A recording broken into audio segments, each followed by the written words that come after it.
Olá, este é um seminário sobre mediadores celulares e hormonais da inflamação e do trauma, feito pelos alunos Fabiana Hornung, Helena Fontana, Isadora Mesadri e Edilson Silveira, como parte da disciplina de Técnica Operatória e Cirurgia Experimental do curso de Medicina da PUC do Paraná.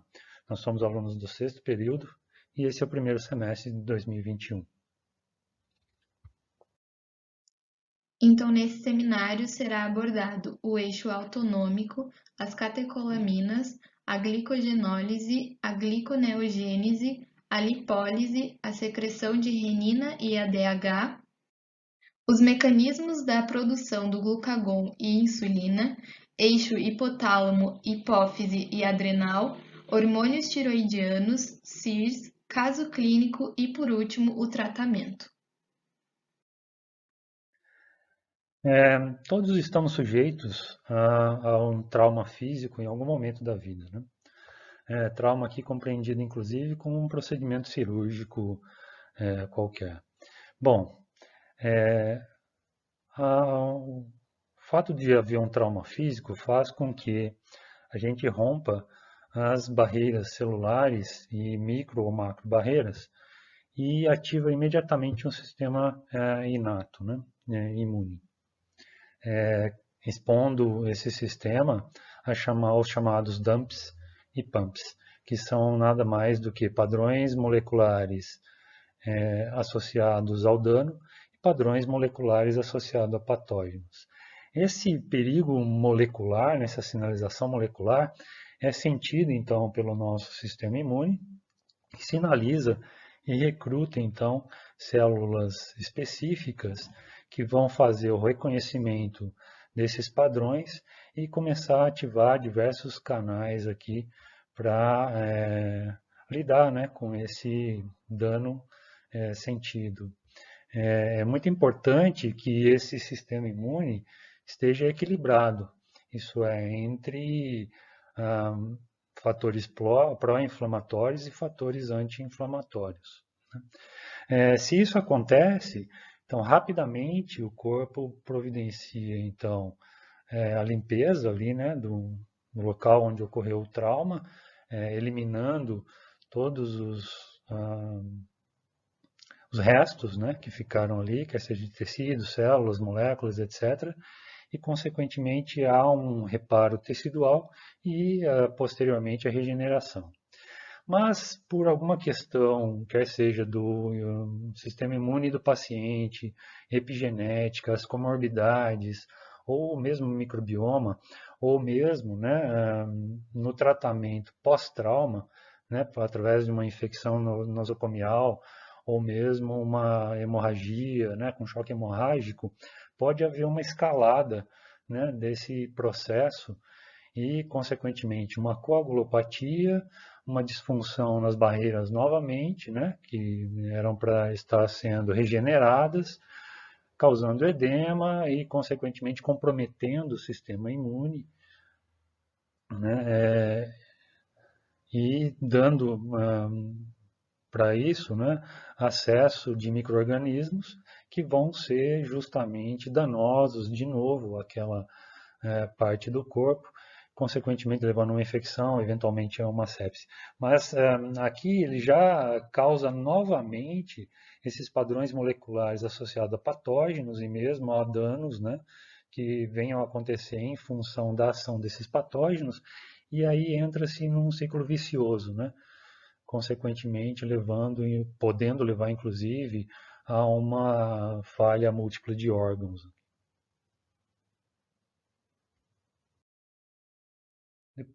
Depois de um trauma, várias vias do sistema imune inato podem induzir uma endoteliopatia pós-traumática, levando a um dano tecidual ainda maior.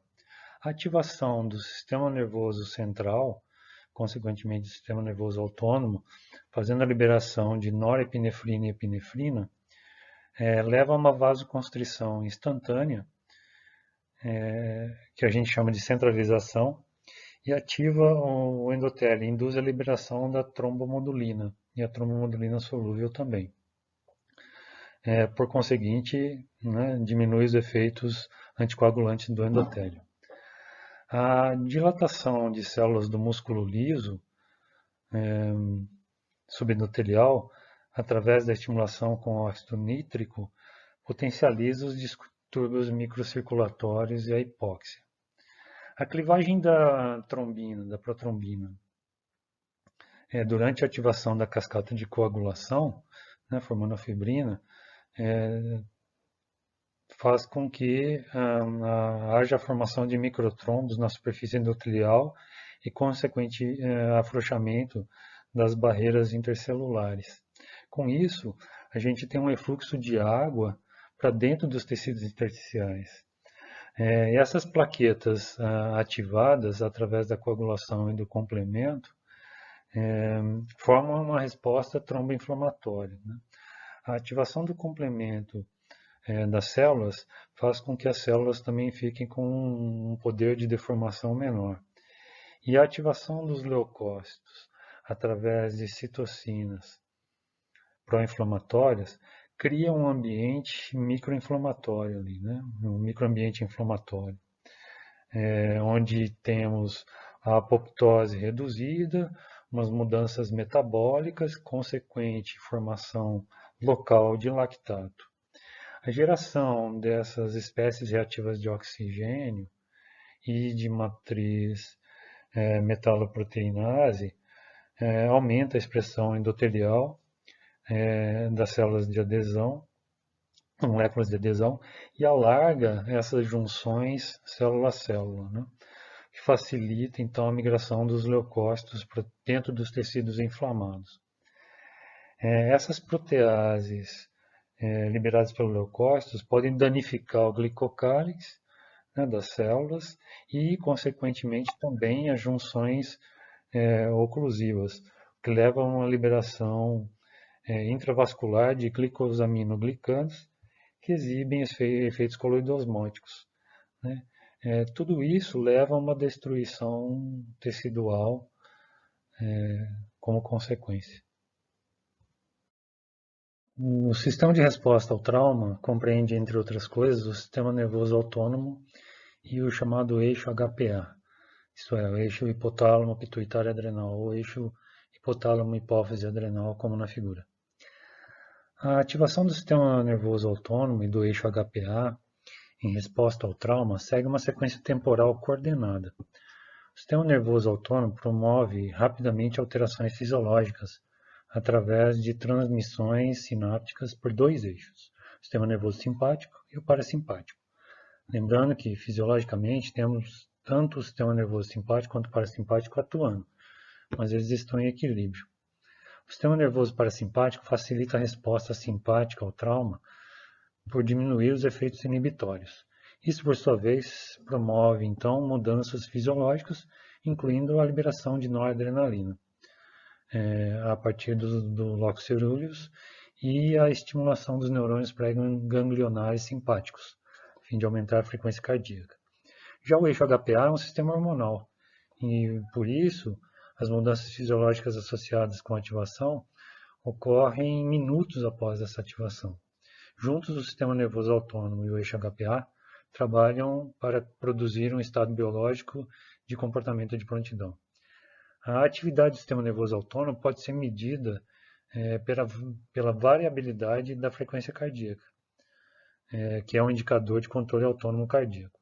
Ambos os sistemas parasimpático e simpático inervam o nó sinoatrial e modulam a frequência cardíaca. A noradrenalina dos receptores pós-ganglionares simpáticos aumentam a frequência cardíaca, enquanto que a acetilcolina dos receptores pós-ganglionares parasimpáticos diminuem essa frequência cardíaca. Após cirurgias de grande porte, os níveis séricos das catecolaminas se elevam acentuadamente e permanecem aumentados de 12 a 24 horas. Esses níveis aumentados estimulam a glicólise hepática, a glicogenólise e a gliconeogênese, e fazem com que a produção de lactato a partir dos tecidos periféricos, isso é, dos músculos, aumente. Aumentam a atividade metabólica, estimulam a lipólise e a liberação de ácidos graxos. Entre as atividades hormonais, as catecolaminas deprimem a secreção de insulina e estimulam a hipófise a produzir maior quantidade do ACTH. Outros efeitos imediatos da liberação das catecolaminas incluem a constrição de vasos na pele, aumento de glicose na corrente sanguínea, aumento do débito cardíaco, a retenção de sódio, o aumento da circulação pelos músculos, a diminuição da peristalse.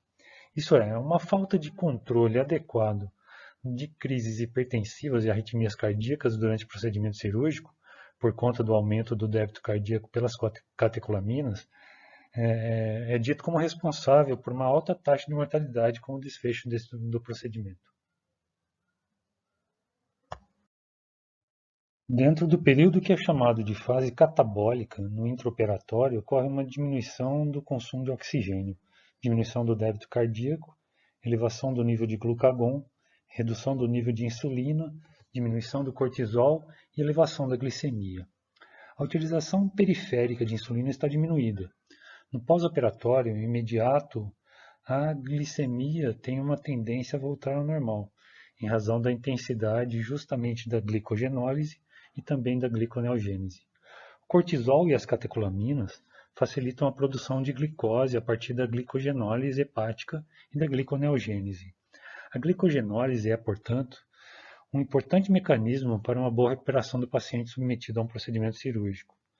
Muitos dos potenciais problemas resultantes da hiperglicemia, tais como a diurese osmótica, a diminuição da função leucocitária, o aumento da sensibilidade cerebral à lesão isquêmica e a hipoglicemia por uso agressivo da insulina, estão na origem do aumento da mortalidade. A gliconeogênese é a síntese endógena de glicose, um processo metabólico hepático que tem como objetivo a produção de glicose a partir de aminoácidos, glicerol e lactato. Os aminoácidos vêm da proteólise, o glicerol da lipólise e o lactato da respiração anaeróbica celular. Na resposta ao trauma, aproximadamente 30% das calorias provém da massa de proteínas e apenas 50% das gorduras. Com esse catabolismo de proteínas e a liberação de aminoácidos para a gliconeogênese, há o excesso de eliminação de nitrogênio na urina, resultando na alta excreção urinária de ureia, ou seja, ocorre um balanço negativo do nitrogênio, isto é, mais proteínas estão sendo consumidas do que sintetizadas. Então, como que acontece a gliconeogênese no trauma? Primeiro, por conta do trauma, há uma lesão tecidual, né? E essa lesão gera estímulo hormonal ao estresse. Esse estímulo provoca a produção de cortisol, GH, glucagon. O glucagon pode ir para o fígado e também pode estimular a lipólise junto com o GH e o cortisol. A lipólise, então, transforma o triglicerídeo em ácido graxo e glicerol. E o glicerol é usado na gliconeogênese para a produção de glicose. Vale lembrar que no trauma, o cortisol pode não fazer o feedback negativo do ACTH. O ACTH é o precursor do cortisol. E quando ele não faz o feedback negativo, há mais produção de ACTH e, por consequência, mais produção de cortisol. E também vale ressaltar que o GH está presente principalmente nas fases iniciais da resposta ao trauma. E ele atua de maneira menor do que cortisol. Falando um pouquinho mais sobre a lipólise, ela acontece no tecido adiposo, principalmente pela alta concentração de células adiposas nesse tecido, e acontece a hidrólise do triacilglicerol, que se transforma e forma, ácidos graxos e glicerol. O glicerol vai para o fígado e no fígado ele se transforma em glicose. Já os ácidos graxos não são possíveis de serem transformados em glicose, mas eles podem ser usados diretamente para a produção de energia no músculo esquelético e no músculo cardíaco. Então, aqui nós temos a resposta metabólica à lesão e ao trauma. Então, primeiro ocorre o trauma e no trauma a lesão de tecidos. Essa lesão promove o aumento do lactato. O lactato, por sua vez, vai até o fígado. No fígado, ele passa pela gliconeogênese e é transformado em glicose. A glicose pode ser usada como energia em outros tecidos, como o músculo, ou pode ser usada como energia na resposta do próprio trauma. Essa resposta do trauma é dividida em resposta neuroendócrina e resposta inflamatória. Na resposta neuroendócrina, há o aumento das catecolaminas, do cortisol e do glucagon. Todos esses hormônios são responsáveis pelo estímulo à gliconeogênese. Lembrando também que as catecolaminas estimulam a glicólise e a glicogênese. Bom, então esses hormônios estimulam o tecido adiposo a fazer lipólise. A lipólise, então, transforma o triacilglicerol em ácido graxo e glicerol. O glicerol vai até o fígado e no fígado ele passa pela gliconeogênese e se transforma em glicose. Na resposta metabólica ao trauma, ocorre também a proteólise. A proteólise é a quebra de proteínas e nisso há a liberação de aminoácidos. Nos aminoácidos há nitrogênio, então esse aminoácido liberado, ao passar pela gliconeogênese e ser transformado em glicose, libera o nitrogênio, que pelo ciclo da ureia é transformado em ureia e excretado pela urina. E é assim que é produzida a energia para a obtenção da resposta ao trauma. No trauma, ocorre o aumento da atividade simpática. O aumento da atividade simpática faz com que haja redução do volume circulante. Essa redução do volume circulante reduz a percepção de sódio pela mácula densa. E assim faz com que haja a ativação do sistema renina-angiotensina-aldosterona e também a liberação de ADH. Então, como que acontece? A renina é secretada pelas células justas glomerulares no rim como resultado da baixa percepção do volume e da baixa percepção de sódio pela mácula densa. A renina, então, converte o angiotensinogênio em angiotensina 1, a qual é convertida em angiotensina 2 pela enzima conversora de angiotensina. A angiotensina 2, por sua vez, estimula o hipotálamo a liberar vasopressina, o ADH, e também aumentar a sensação de sede. Além disso, a angiotensina 2 faz com que o córtex da suprarrenal libere aldosterona e essa faça a reabsorção de sódio, na intenção de aumentar o volume. O ADH possui ação osmorreguladora, vasoativa e metabólica. Nos casos de grandes traumas, sua secreção aumenta até 50 vezes, principalmente no início da anestesia e das operações. Após o trauma, os níveis de ADH decrescem e se normalizam, em média 4 dias após o trauma. O ADH promove a reabsorção de água no segmento medular dos túbulos coletores por meio do aumento de aquaporinas no ducto coletor do néfron. Ele promove a vasoconstrição esplânica intensa em casos de hemorragia e hipovolemia súbitas, como também a estimulação da gliconeogênese hepática e da glicólise. Sendo assim, no pós-operatório, a retenção hídrica e queda do débito urinário com oligúria funcional, com menos de 30 ml por hora de diurese e edema da ferida operatória. Bom, então vamos falar um pouco sobre os mecanismos de produção do glucagon e insulina. Quando o organismo sofre algum trauma, ele se mobiliza totalmente a favor da produção de glicose, no intuito de ofertá-la para os tecidos que a utilizem preferencialmente como a primeira forma de energia.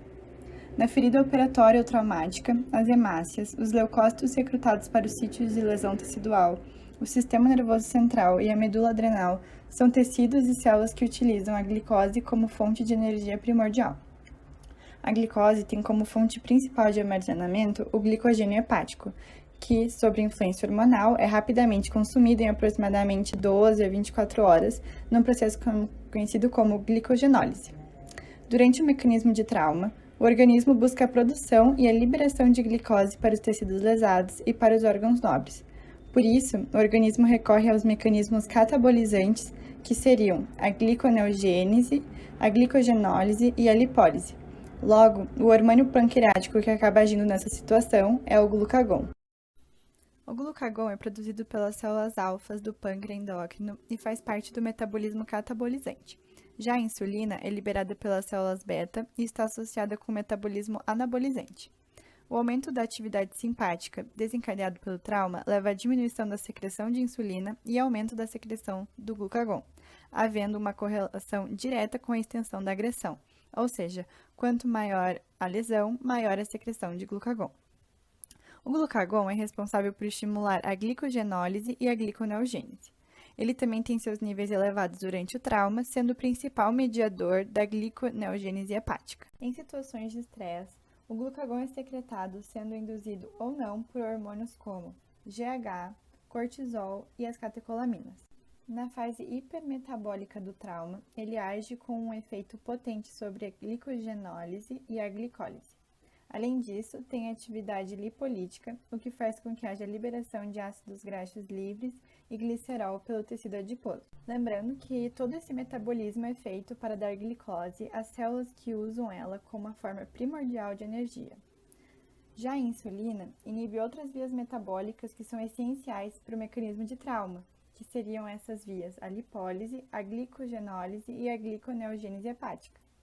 Mas a insulina, de forma fisiológica, expressa um status metabólicos no organismo, tendo o objetivo reduzir os níveis de glicose que se encontram em alta concentração no sangue, não requerendo que nessa fase a gliconeogênese e a glicogenólise sejam ativadas. Outra ação clássica da insulina é a ativação da síntese de ácidos graxos no fígado, assim como a deposição de aminoácidos nas proteínas musculares. Por isso, sua secreção e sua ação são inibidas na fase aguda do trauma.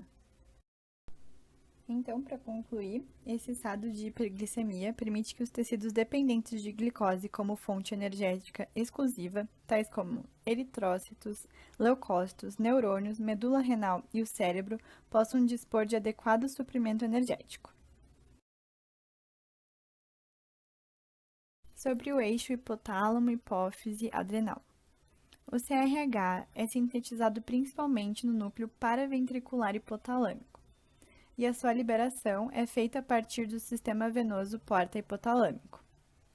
O ACTH é sintetizado, armazenado e liberado pela adenopófise, e a sua liberação é estimulada pelo CRH e potencializada pela vasopressina e angiotensina 2. Após o trauma, uma das manifestações mais rápidas e evidentes é a elevação do ACTH de 2 a 5 vezes mais que o valor normal. Então, o ACTH estimula o córtex suprarrenal a aumentar o nível de cortisol livre no sangue. E depois que o cortisol atinge o valor mais alto determinado, ele acaba inibindo a liberação da ACTH pela hipófise por sistema de feedback negativo, que por sua vez inibe a liberação do fator liberador de corticotropina hipotalâmico. Então, vamos discutir um pouco agora sobre as ações do cortisol. No tecido muscular esquelético, o cortisol inibe a captação de glicose, como também de aminoácidos, ou seja, ele ajuda no processo de resistência à insulina e no tecido adiposo estimula a lipólise e diminui a captação de glicose. O cortisol também se opõe à ação anabólica da insulina, a partir do aumento do glucagon e da glicólise hepática induzida por catecolaminas. Ou seja, quando o organismo passa por um período de estresse, o normal é o nível de cortisol aumentar e após algumas horas se estabilizar novamente. Mas quando se tem um trauma mais extenso, o que se observa é que o nível de cortisol aumenta e pode permanecer assim por dias ou até mesmo meses, para se normalizar de novo e o valor abaixar novamente. Agora vamos falar um pouco sobre o hormônio estimulador da tireoide e os hormônios tireoidianos. Como resposta imediata ao trauma, o valor de TSH se encontra normal ou levemente reduzido. Já os níveis totais de T4 estão diminuídos, embora a fração livre esteja preservada, o que faz com que o paciente permaneça eutireoide. A conversão periférica de T4 e T3 está reduzida, o que justifica os baixos níveis de T3 total. A explicação é que a enzima que transforma o T4 em T3 em tecidos periféricos e que se encontra inibida é a mesma que degrada o T3 transverso, que na situação de trauma normalmente se encontra elevada. Essa situação é chamada de síndrome do eutireoideu doente. O que se percebe, então, é que os níveis diminuídos de T4 está relacionado com mau prognóstico e alta mortalidade, porque os hormônios tireoidianos têm a sua ação descrita por capacidade de aumentar a oxigenação da glicose, gliconeogênese, glicogenólise, proteólise e lipólise, ou seja, agindo a favor do catabolismo.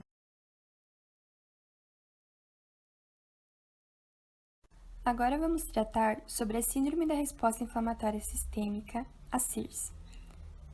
Essa síndrome trata-se de uma tentativa fisiológica do organismo em neutralizar diversas formas de agressão e é uma sequência estímulo-mediadores-resposta.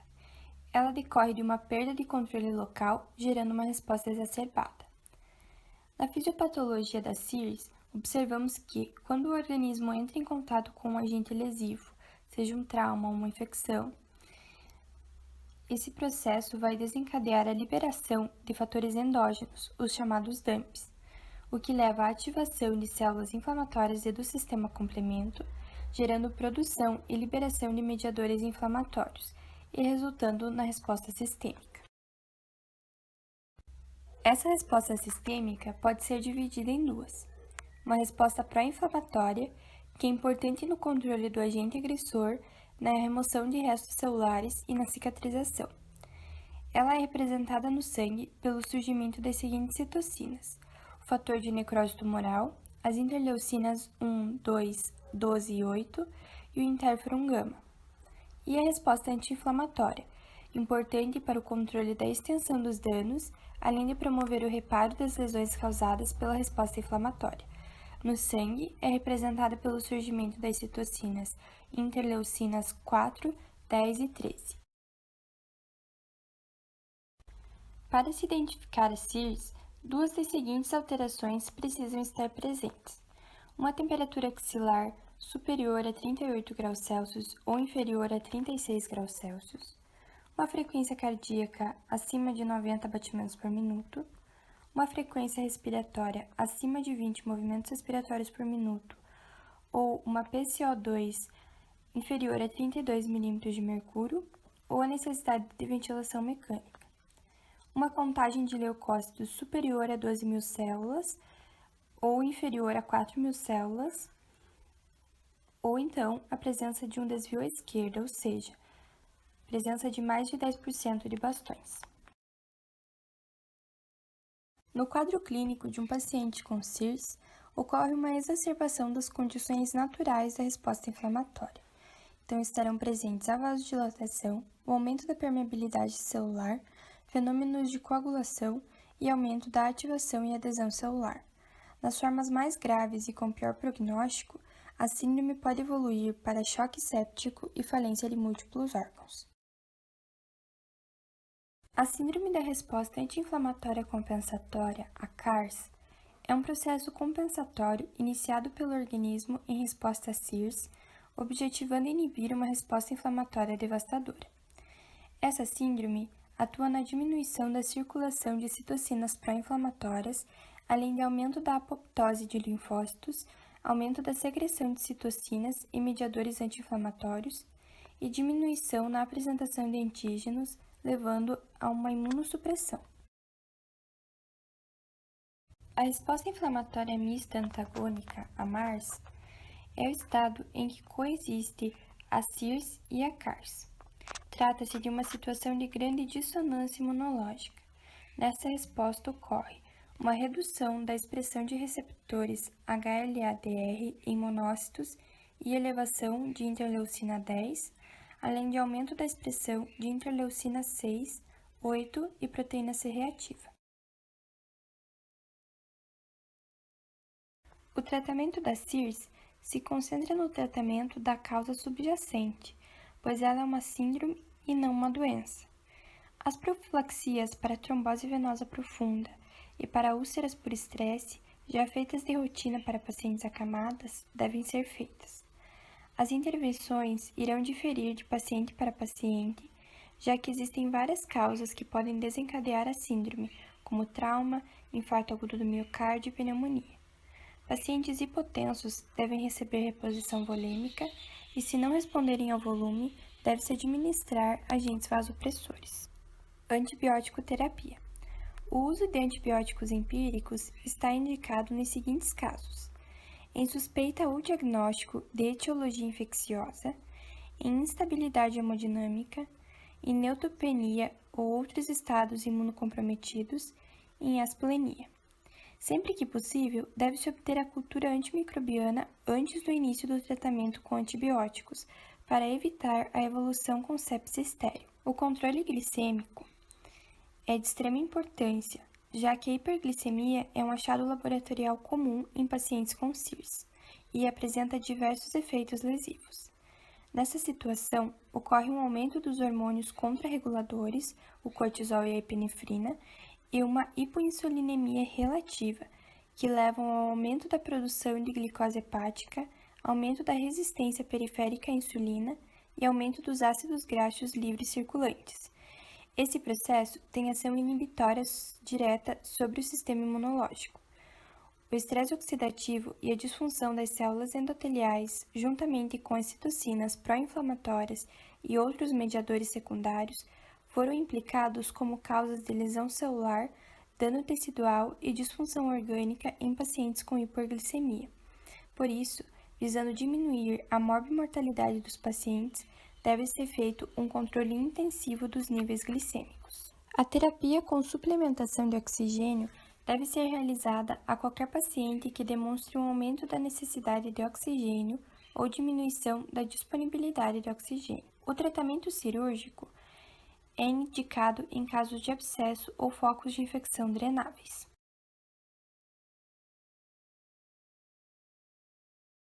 Caso clínico: anamnese. Identificação: Maria, sexo feminino, 42 anos, natural e procedente de Curitiba. Queixa principal: tontura e mãos geladas. História mórbida atual: paciente se encontra no leito de UTI no pós-operatório de histerectomia abdominal total, realizada há um dia em função de hemorragias frequentes devido a miomas uterinos. Foi realizada em caráter eletivo. História mórbida pregressa: hipertensão arterial sistêmica, diagnosticada há 8 anos, diabetes tipo 2, com diagnóstico há 10 anos, medicações de uso contínuo, captopril e metformina. Exame físico: ectoscopia, regular estado geral, lúcida e orientada no tempo e espaço, emagrecida, mucosas normocoradas e escleras enictéricas, afebril. Dados vitais: frequência cardíaca de 125 batimentos por minuto, frequência respiratória de 23 movimentos respiratórios por minuto, temperatura axilar de 35 graus Celsius, pressão arterial de 95 por 60 milímetros de mercúrio. De cabeça e pescoço, pele fria, abdômen com presença de cicatriz em região hipogástrica, associada a hiperemia e saída de secreção serosa em baixo volume. Ruídos hidroaéreos abolidos, sem sopros. Restante do exame sem alterações. De exames complementares, o hemograma estava normal, exceto por leucocitose, 22 mil células. A glicemia era de 180 mg por decilitro. As alterações encontradas na história e exame físico dessa paciente são condizentes com alterações de fase inicial, até os 3 primeiros dias, da resposta endócrino-metabólica ao trauma. Então, temos uma hiperglicemia, causada principalmente pela glicogenólise e pela redução da síntese de insulina, uma taquicardia, que é uma tentativa do organismo em aumentar o débito cardíaco, uma taquipneia, para aumentar os níveis de oxigênio, e uma vasoconstrição, para direcionar o fluxo sanguíneo para as regiões prioritárias. Além disso, a leucocitose do hemograma, juntamente com o aspecto e secreção da cicatriz abdominal, sugerem uma causa infecciosa para a complicação pós-cirúrgica da paciente. Muito obrigada a todos pela atenção.